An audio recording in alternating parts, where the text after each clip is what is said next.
Sampurasun, salam Bogor Barat. Jumpa lagi bersama saya Api Oscar dalam acara podcast BB News.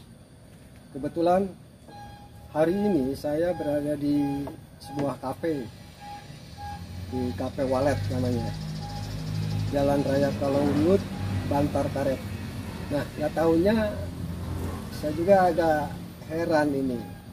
Ternyata kafe ini ada pengelolanya sama BUMDes, yang memang dulu kepala desanya pernah saya wawancara mengenai bagaimana caranya sih untuk desa itu bisa berkembang untuk masyarakatnya. Nah, hari ini juga kebetulan sudah lama juga nih kita nggak wawancara Jaro JJ, ada istilah baru saya dengar dari rekan-rekan kepala desa. Jaro JJ itu Jaro Jani. Alhamdulillah hari ini saya ditemani. Dan gimana Kang? Alhamdulillah sehat Kang. Alhamdulillah. Oke Kang. Udah lama ya Kang ya? Nggak diwawancara lagi. Udah lama nggak bersua sama Api Oscar. Karena kelihatannya Kang sibuk melulu. Jadi ini alhamdulillah hari ini pas mungkin ada kosong juga nih sedikit mungkin ya waktunya ya. Nah, karena saya juga tadi lihat Akang lagi diwawancara sama mahasiswa gitu kan. Sangat dahsyat juga nih kepala desa nih. Dan alhamdulillah kita akan nanya nih Kang. Ini sudah berapa lama Kang berjalan KP ini? Dan agak ini juga nih saya nih, masalah yang pengelolaannya BUMDes ini seperti apa sih sebetulnya Kang? Ya, terima kasih.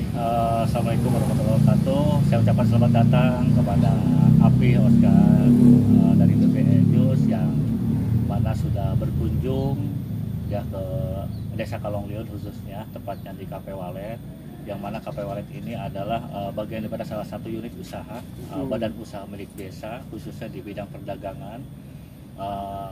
Di samping Kafe Walet juga, BUMDes tersebut ini juga mengelola distribusi gas. Gas tersebut ini gas yang 50 kilo, bukan gas melon ya. Gas melon itu adalah domain warung-warung warga masyarakat. Tapi untuk gas yang 50 kilo yang kita suplai kepada kandang-kandang ayam itu kami ambil pasar tersebut melalui BUMDes.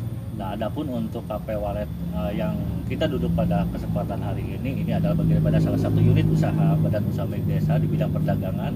Dan alhamdulillah sampai dengan hari ini kita sudah genap 30 hari ataupun 1 bulan membuka Kafe Walet ini. Dan alhamdulillah ini respon daripada warga masyarakat pun juga ini sangat baik ya, sangat baik. Dan kita juga mengakomodir daripada warga masyarakat setempat untuk bersama-sama bergabung di sini menjadi pegawai.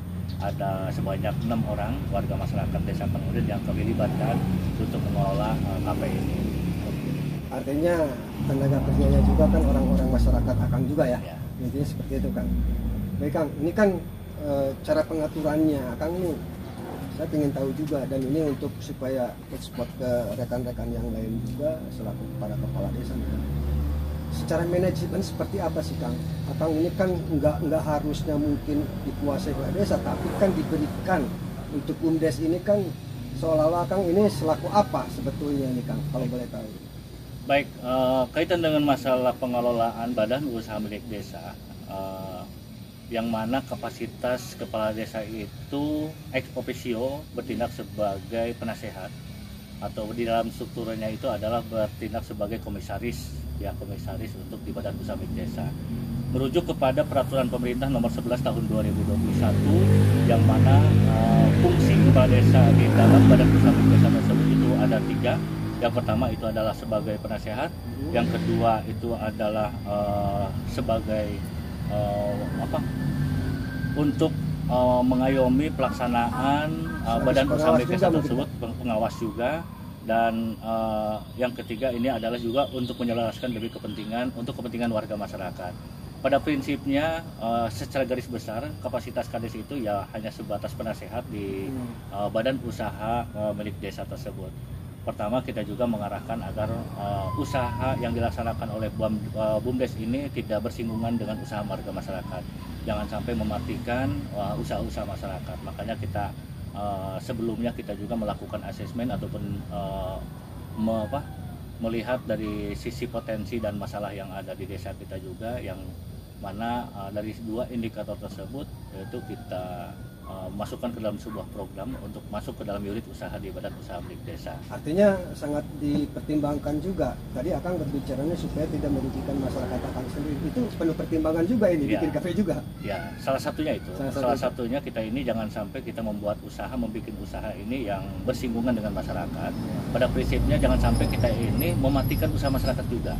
Tapi justru hadirnya BUMDes tersebut yang dikelola oleh kami atas nama BUMDes Berkah Bersama di Desa Karanglet ini ya harus menjadi sebuah solusi untuk menghidupi usaha-usaha masyarakat, terutama warga masyarakat yang memiliki usaha di rumah-rumah home industri, yang memiliki usaha di bidang kue, ya, yang memiliki usaha di bidang buah-buahan dan usaha-usaha yang lain. Itu kita bisa ambil dan kita kumpulkan, kita olah di BUMDes. Contoh misalkan yang kita laksanakan hari ini di Kafe Walem ini, untuk daging kita ngambil dari warga masyarakat, dari jagal warga masyarakat Desa Kalongliun. Kita juga ikut serta untuk memasarkan usaha-usaha warga masyarakat. Untuk buah-buahan pun juga yang kita bikin jus di sini, yang kita bikin minuman di sini, kita juga ngambil daripada warung-warungnya masyarakat. Ya, nah, termasuk kue-kue pun juga, karena kita juga di sini ada kelompok wanita tani. Kelompok wanita tani tersebut juga mengelola hasil pertanian. Hasil pertanian kita juga ambil untuk kita pasarkan di BUMDes ini. Jadi pada prinsipnya hadirnya BUMDes di sini ini tujuannya adalah untuk menjadi sebuah outlet usaha-usaha warga masyarakat, terutama kaum industri yang kita ikut serta membantu memasarkan. Ini seru banget nih. Tadi berbicara ada tani wanita dan sebagainya. Dan kebetulan di belakang Akang sendiri ini juga ini dipersatukan atau bagaimana Kang dengan pertanian BUMDes ini Kang? Ya pada prinsipnya BUMDes ini adalah bagian daripada induk usaha untuk meningkatkan perekonomian masyarakat, yang mana di BUMDes tersebut ini adalah selaras dengan peraturan perundang-undangannya, agar kita juga mengakomodir seluruh warga masyarakat, ya khususnya untuk meningkatkan ekonomi masyarakat. Adapun untuk pertanian di sini kita bekerja sama dengan kelompok-kelompok tani, yang mana kelompok tani tersebut yang kita ajak kerjasama khusus untuk kelompok tani. Itu ada 4 kelompok tani, diantaranya ada kelompok tani Taruna Muda yang saat ini di belakang kita ini ada tanaman cabai. Tanaman cabai ini adalah dikelola ataupun dilaksanakan oleh kelompok tani Taruna Muda dengan di bawah naungan Badan Usaha Milik Desa.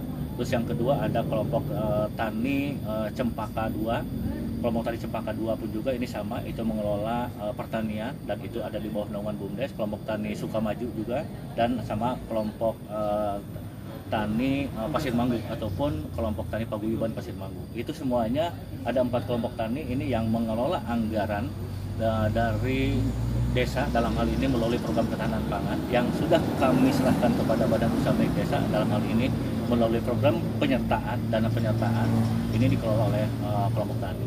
Nah, bukan hanya sebatas kelompok tani yang mengelola untuk program ketahanan pangan, tapi di sini juga kita juga mengalokasikan anggaran untuk kelompok peternak. Kelompok peternak diantaranya ada budidaya domba, itu yang kemarin yang sudah kita alokasikan itu sebanyak 42 ekor kambing yang dikelola oleh kelompok peternak, dan ada juga untuk kelompok peternak budidaya ikan mas, ya, dan ada juga yang kelompok ayam kampung, dan itu semuanya secara keseluruhan itu ada di bawah naungan Badan Usaha Milik Desa.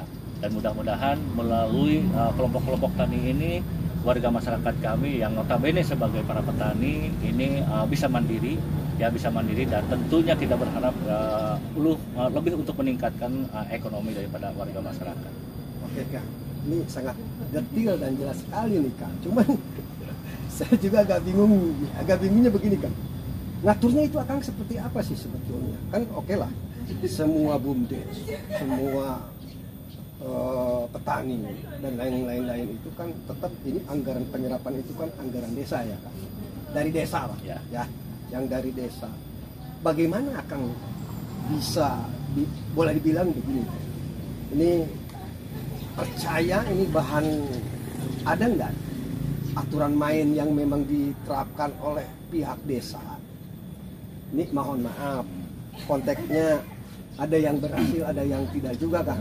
Saya tidak menuduh ini, cuman saya bahasanya ada yang berhasil, ada yang tidak nih Kang. Apa sistemnya yang memang beda, apa bagaimana Kang? Sebenarnya kunci keberhasilan di bidang usaha apapun itu ataupun dalam hal menciptakan program apapun itu, kalau kita berangkat dari forum musyawarah itu tentunya akan meminimalisir ketidakberhasilan ya. Karena segala sesuatu itu kita harus senantiasa berangkat daripada hasil kesepakatan musyawarah desa. Apalagi kita ini kan menggunakan anggaran APBD desa yang notabene anggaran tersebut adalah dana transfer dari dana APBN, dana transfer dari dana APBD kabupaten yang perlu kita implementasikan. Tujuan utamanya adalah untuk kemaslahatan warga masyarakat desa. Nah, untuk menciptakan sebuah program tersebut, kita ini merujuk kepada dua indikator, Kang Apin. Pertama, kita berangkat dari sisi masalah. Masalah di desa kita ini kita harus senantiasa akomodir. Kita mapping dulu, kita asesmen dulu dari sisi masalah di desa kita ini apa saja. Dan yang kedua, kita juga berangkat dari sisi potensi ataupun dari aspek potensi. Potensi tersebut ini juga harus menjadi tolak ukur. Nah, dari dua indikator tersebut, dari masalah dan potensi tersebut nanti akan kita melahirkan sebuah program yang akurat. Jadi kita tidak serta-merta kita ini menciptakan sebuah program ini tanpa ada hasil kesepakatan bersama. Nggak ada kesepakatan dalam konteksnya juga, nggak ada juga tadi bahasa taruhlah turun ke lapangan permasalahannya desa itu. Artinya nggak ujuk-ujuk bahwa ada program uang ini kesiniin, nggak seperti itu dong? Nggak seperti itu. Nggak seperti itu. Contoh kita mau melahirkan sebuah kelompok peternak. Kelompok peternak tersebut kita juga kan harus melihat dari sisi masalah. Masalahnya apa? Di antaranya warga masyarakat tersebut ini dari sisi kemauan untuk peternak ini ada, tapi dari sisi permodalan mereka tidak punya, gitu kan? Dari sisi kandang pun juga mereka tidak punya, tapi kemauan ada. Nah itu kan bagian daripada masalah. Terus yang kedua potensi tersebut kita anggaran ada dengan sesuai dengan amanat peraturan perundang-undangan melalui program ketahanan pangan, di antaranya adalah peraturan Menteri Desa, agar kita ini mengalokasikan 20% dari dana desa itu untuk diwajibkan 20% tersebut ini untuk dialokasikan untuk program ketahanan pangan, dan dana tersebut kita harus masuk bagian daripada bentuk dana penyertaan kepada badan usaha milik desa. Nah, melalui BUMDes inilah kita ini mengedukasi kepada BUMDes, tolong kita ciptakan sebuah program yang benar-benar sesuai dengan karakter dan potensi yang ada di kita. Gitu. Jangan kita mengawang-awang bikin program itu yang akhirnya mangkrak, tapi kita ini harus berangkat daripada kesepakatan. Nah, setelah itu kita kumpulkan para petani tersebut. Kita sampaikan bahwa anggaran ini adalah anggaran pemerintah yang diamanatkan melalui peraturan Menteri Desa, 20% dari anggaran dana desa yang seyogyanya kita bangunkan untuk membangun jalan lingkungan, membangun untuk MCK, membangun untuk drainase, membangun untuk sarana air bersih. Nah, sekarang ini diamanatkan 20% tersebut ini untuk program ketahanan pangan. Tolong dimanfaatkan dan dijaga agar program tersebut ini benar-benar bisa mendongkrak perekonomian warga masyarakat, dan tentunya kita sebagai warga masyarakat, sebagai warga negara, kita punya tanggung jawab yang sama. Bukan hanya tanggung jawab di kami saja sebagai kepala desa, tapi warga masyarakat pun juga yang menjalankan ini harus bersama-sama tanggung jawab. Karena apa? Karena ini adalah anggaran pemerintah. Kalau berbicara anggaran pemerintah, berarti ini kan anggaran dari masyarakat, anggaran dari rakyat. Nah, itu yang kami tekankan kepada para petani. Dan alhamdulillah sampai dengan hari ini para petani tersebut sangat respon dan sangat menjalankan. Dan sampai dengan hari ini untuk tanaman cabai saja sekarang ini udah di 2,5 hektar. Untuk cabai saja, belum ini tanaman-tanaman yang lain seperti halnya ada ketimun, ada juga terong ya. Itu yang sudah berjalan, ada juga sebagian yang ke padi gitu. Nah, itu kami ini tidak terlalu mengatur terlebih jauh kepada para petani. Karena apa? Karena kami berikan kesempatan kepada para petani ini untuk membuat konsep masing-masing ya. Setelah itu kita kaji bareng-bareng ya, di wilayah ini tepatnya apa? Oh, padi. Di wilayah ini tepatnya apa? Oh, hortikultura gitu. Nah, itu kami sampaikan kepada petani agar para petani pun juga ini bebas untuk mengatur bercocok tanamnya atau hal-hal apapun itu yang tujuan utamanya adalah untuk peningkatan ekonomi. Oke, tapi kewajiban selaku kepala desa kan tadi apa yang dikatakan Kang, saya sangat setuju, artinya memberikan pemahaman Kang. Ya kan? Ya. Jangan sampai nanti anggaran ini sia-sia, begitu Kang? Itu ya intinya seperti itu ya. Betul sekali. Oke. Lantas gini Kang, ini seperti kalau di desa Kang sendiri nih yang namanya BUMDes ini udah berapa tahun Kang berjalan? Sebenarnya BUMDes ini berdiri dari mulai tahun 2017. Kita jatuh bangun lah ya. BUMDes ini jatuh bangun. Yang pertama yang kita prioritaskan itu ya lebih kepada simpan pinjam masyarakat.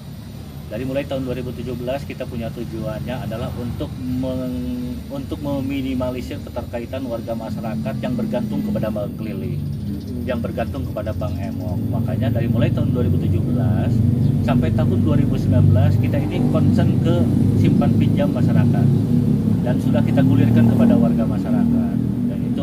Dan seiring berjalannya waktu ternyata itu kurang tepat dari sisi manajemennya, kurang tepat dari sisi tanggung jawab daripada warga masyarakatnya juga. Kenapa? Karena kalau berbicara anggaran dari pemerintah ya kadang-kadang asumsi ataupun persepsi masyarakat tersebut ini lebih kepada bantuan. Padahal kita ini punya beban untuk menjalankan program tersebut yang tujuan utamanya adalah untuk meningkatkan anggaran pendapatan dan belanja desa. Nah, tapi kebetulan tahun 2019 tersebut itu adalah adanya bencana non alam yaitu pandemi Covid. Ya, akhirnya usaha-usaha warga masyarakat tersebut ini yang disupport oleh anggaran-anggaran BUMDes yang diberikan pinjaman dari BUMDes tersebut memang itu terhambat. Berarti prosesnya juga nggak gampang. Sampai dengan hari ini itu kalau nggak salah dana simpan pinjam di masyarakat itu masih ada di 24 nasabah lagi yang mangkrak yang belum dapat. Kendalanya seperti itu Kang ya. Kendalanya seperti itu. Untuk simpan pinjam itu ya. Betul. Kalau simpan pinjam kayaknya belum tepat. Kenapa? Karena kita juga harus memberikan pemahaman kepada masyarakat, harus mengedukasi masyarakatnya juga. Jangan sampai anggaran tersebut yang berangkat dari anggaran pemerintah tersebut ini asumsinya ini lebih kepada bantuan. Oke Kang, ini balik lagi nih berbicara BUMDes. Karena ada suatu perusahaan kan di Nanggung ini yang namanya itu berperan tidak untuk di BUMDes untuk ke desa-desa. Kalau menurut pandangan kami itu sangat berperan karena apa? Karena hal-hal apapun itu yang tidak dapat kami anggaran dari anggaran pendapatan dan belanja desa, ini pasti minta bantuan fasilitasi kepada PT Aneka Tambang. Di antaranya dilaksanakannya bimbingan teknis tentang tata kelola dan tata laksana badan usaha milik desa, tentang tata keuangan badan usaha milik desa. Itu kan kami tidak menganggarkan dari APBD desa. Nah, makanya kami bersurat kepada Antam untuk difasilitasi pelatihan, kebanyakan pelatihan. Nah, terus yang kedua kita juga bersurat kepada PT Aneka Tambang untuk melakukan pendampingan kepada para kelompok tani. Mengingat kelompok tani tersebut ini adalah sebagai penerima manfaat yang menjalankan program anggaran desa, APBD desa, dan di bawah naungan badan usaha milik desa. Dari sisi sumber daya manusianya pun juga kami ini kurang mumpuni. Akhirnya kami bersurat kepada PT Aneka Tambang untuk meminta melakukan pendampingan, dan Antam tersebut ini menggandeng salah satu yayasan untuk yang bergerak, yang berkompeten di bidangnya adalah untuk mendampingi para kelompok tani tersebut. Kenapa nggak ke BP5 gitu untuk pendampingannya? Ya, gini, yang kita akomodir kelompok tani yang menjalankan program anggaran desa melalui badan usaha milik desa tersebut ini adalah kelompok tani baru, bukan kelompok tani yang sudah terdaftar di Simluktan. Gitu. Karena apa? Karena kalau kita memasukkan kelompok tani yang sudah terdaftar di Simluktan, ini khawatir tumpang tindih program. Khawatirnya bantuan dari APBD Kabupaten Bogor masuk ke kelompok tani ini, sementara kelompok tani tersebut ini sudah kita support melalui anggaran desa. Otomatis kan tumpang tindih. Makanya kami siasati untuk kelompok tani yang menerima program, yang menjalankan program ketahanan pangan ini tersebut, ini adalah kelompok tani yang baru. Nah, setelah kelompok tani tersebut ini mandiri, baru kita SK-kan dan kita laporkan kepada BPP, dalam hal ini Dinas Pertanian, untuk disahkan dan sudah untuk didaftarkan di Simluktan. Artinya tetap akan secara administratif tetap harus lapor juga kan? Harus lapor. Seperti itu. Harus lapor. Ya. Bahkan dari BPP pun juga selalu hadir memberikan edukasi kepada kelompok-kelompok tani tersebut, selalu membantu juga. Kalau sudah terdaftar di Simluktan, mereka tersebut juga ini pasti membantu. Baik itu dari sisi pupuknya, yang penting di awalnya tersebut ini tidak ada intervensi bantuan. Karena apa? Karena kami juga punya anggaran. Ya, khawatirnya anggaran tersebut ini tidak termanfaatkan. Yang jelas mungkin pandangan Akang sendiri mah, satu pada intinya nggak mau tumpang tindih dan anggotanya itu aja nggak mau gitu ya. Artinya terpisah. Karena tadi yang sudah terdaftar di balai itu udah lain orang dan ini yang baru. Makanya pelatihan melalui difasilitasi ke Antam tadi. Oke, paham Pak. Satu lagi nih Kak, ini kalau boleh tahu kita bicara KP ini mungkin kan tadi akan berbicara bahwa baru seumur jagung. Kalau boleh tahu kenapa saya mau nanya hal ini, jangan sampai nanti ini untuk mensupport lah dari para kepala desa gitu kan, tidak, dan ini pun ini hanya gambaran saja bahwa di Jarojanu ini seperti ini dia sampai ada gebragan baru, dan saya juga jujur saja baru hari ini, dan baru hari ini juga saya tahu yang nanti ada KP yang dikelola oleh BUMDes. Nah, boleh dijawab, boleh tidak juga, nggak jadi masalah kan. Kalau boleh tahu ini satu bulan gambaran ke depan ini, atau kalau boleh saya ngomong kasar ini, penghasilannya nih Kang, ini rata-rata kalau hitungannya kan kadang-kadang ada untung ada rugi gitu loh. Ini bisa diceritakan nggak gambaran kasarnya saja lah. Ya, berdasarkan hasil hasil laporan daripada para pengelola. Karena saya juga kan tidak tiap hari ke sini, tidak tiap hari memeriksa juga, karena emang itu domain pengurus BUMDes. Iya, paham, kapasitas setuju. kami ini hanya sebatas penasehat. Dan kebetulan hari ini 30 hari.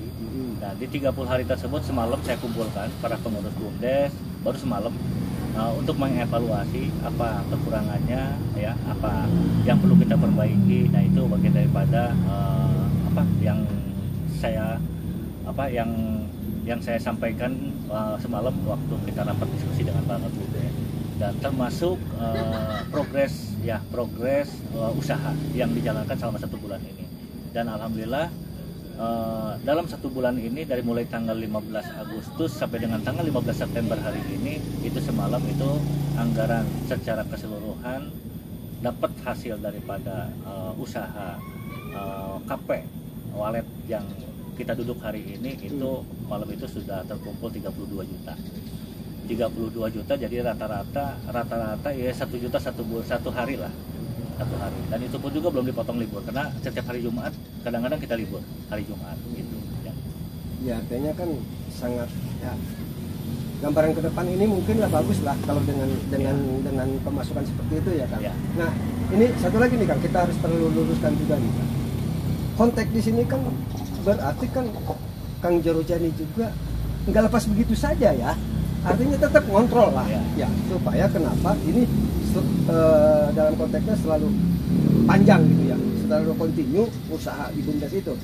Dasarnya seperti itu mungkin Kang. Artinya tadi Akang berbicara tidak intervensi urusan itu, saya pasrahkan. Ya, tapi kan tidak ujuk-ujuk saya kasih modal, saya tinggalin, nggak seperti itu ya. Nggak seperti itu. Nggak, kita kan sebagai penasehat, tidak kan sifatnya tentatif. Selagi kita dipandang yang perlu kita berikan masukan, kita edukasi ya. Mau sehari 2 hari ataupun mau tiap hari pun juga, itu bagian daripada kewajiban kita, karena mau gimana pun juga dari sisi anggaran kita sebagai kuasa penanggung jawab anggaran ya. Di sisi lain dalam struktur kepengurusan BUMDes kita juga sebagai penasehat.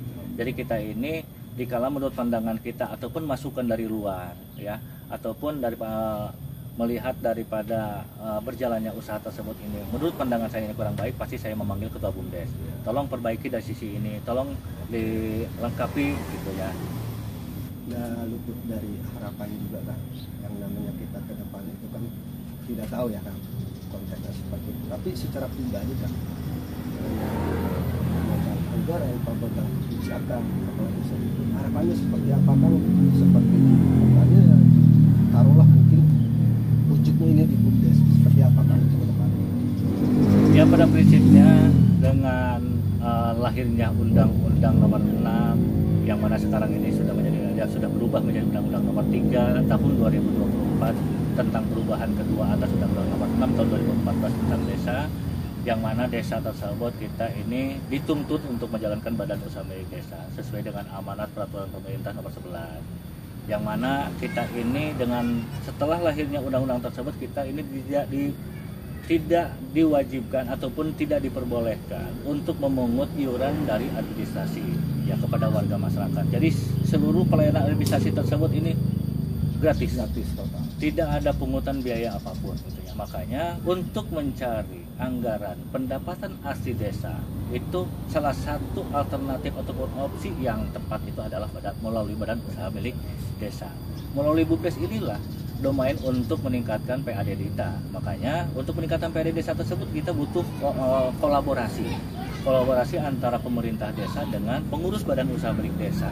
Nah, melalui usaha-usaha ya, yang dilaksanakan oleh BUMDes ini kita ini harus senantiasa memberikan support yang mendukung sepenuhnya. Karena apa? Karena ya tujuan utamanya kita ini adalah untuk meningkatkan pendapatan asli desa yang sumber dari PAD, bukan hanya sebatas mengandalkan saja dana transfer, mengandalkan saja dari bantuan keuangan ya. Tapi kalau kita ini sudah maju, sudah kita ini benar-benar bisa memanfaatkan potensi yang ada di kita melalui unit-unit usaha yang di bawah naungan badan usaha milik desa ini, ya tentunya kita juga berharap ingin sekali menjadi desa mandiri.